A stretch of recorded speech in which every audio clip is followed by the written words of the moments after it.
Hey, what's up everyone? Pasebali here. This is the fourth game that we have for today, December 6, 2024 NBA Game Day, a Western Conference matchup, and this one is between Sacramento Kings, who's got a record of 10 wins and 13 losses, going up against San Antonio Spurs, who's got a record of 11 wins and 11 losses. I'm inviting everyone who have not subscribed yet to our YouTube account or YouTube channel, Pasay Baller. Please click on the subscribe button below. At the same time, hit on that bell logo. That way, automatically, you guys will be receiving notifications whenever new videos are uploaded. And by the way, the spread that is given here is minus 3.5, and that's actually given towards Sacramento Kings. Now, for those interested to avail our premium picks or best picks, you can actually reach us through Instagram, Telegram, WhatsApp, or even Messenger account. Just take a look at the descriptions of our videos, and you will see the details right there. All right, so again, Western Conference matchup between two teams who I would say are in some sort of the same situation. The Spurs, they are actually having the home court advantage on this. In terms of fatigue, well, both teams actually played last night, so we can just skip that part. In terms of momentum, well, both teams are coming off losses, but the Spurs, they are actually approaching this game on back-to-back losses. But for their last 10 games, the Spurs have actually won 5, and the Kings have only won 3. So it's really, just like Ben said, it's almost like a toss coin right here. In terms of fatigue, in terms of momentum, it's almost the same still for both teams. Again, in terms of fatigue, I would say that it's also the same because both teams actually played last night. Now let's go ahead and just take a look at health and availability. All right. Now taking a look at the Spurs. Well, right now as we speak, Trey Jones is still listed as out for this game, and Wembanyama, the latest report that we have here is that he was out due to lower back soreness, and that's pretty much the same, that we had since he had not played last night.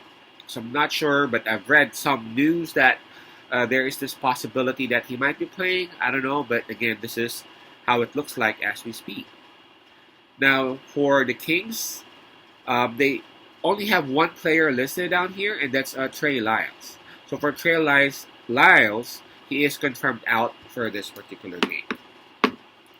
So it seems like in terms of health and availability, it's actually Sacramento Kings who's got the advantage over San Antonio Spurs, regardless whether Wembanyama will be playing or not. Because again, even if Wembanyama will play, we ain't sure how healthy he is, right? So again, the Kings would have a slight advantage in terms of health.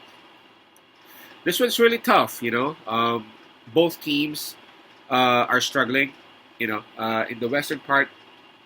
In the western side of the league, they are actually right next to each other. The Spurs, they are at number 11. The Kings, they are at number 12. Their records, not that far from each other. The Kings, they have only won 10 times. The Spurs, they have only won 11 times. I gotta say that they have different problems though. For the Spurs, it's been health. It's been health. Whenever Wembanyama is healthy, a couple of their players would be out. And now that they're actually good, at least most of them, Wembanyama would have this sore back and all that stuff. So again, it's health. That's the main issue that Spurs has. Now for the Kings, that's the thing. I don't know what their problem is because they got good roster. Their health, there's just one who's out. I know Trey Lyles is a very good player, and he is very relevant on their success, but I don't think the absence of Trey Lyles is actually the one causing this kind of early mess up of the season for the Kings. So I don't know if there's like an internal stuff going on with Sacramento, but definitely the Kings, they are the better team. Definitely the Kings, they have the better roster. They have the better rotation. And just like what I said earlier, they have an advantage in terms of health. So I know there's this huge Possibility that Wembanyama will be playing, but I'm going to side with Sacramento Kings in here. I mean, Sabonis would surely love to go up against Wembanyama, and I love Sabonis whenever he is actually up against a very good big. We see the Sabonis that we want to see, and again, Fox knows when to stop on. When to step um, on it, and whenever he needs to whenever he needs to actually sit down and chill out. So I'm sure that Fox would actually realize that this is one of those games that they would definitely need to put the net on, if you know what I mean. So I'm gonna pick Sacramento Kings in here. The spread is not that much anyway, so our pick would be Kings minus 3.5. I expect a huge game from Sabonis. Again, that's Kings minus 3.5. Peace out. Pasay love and God bless.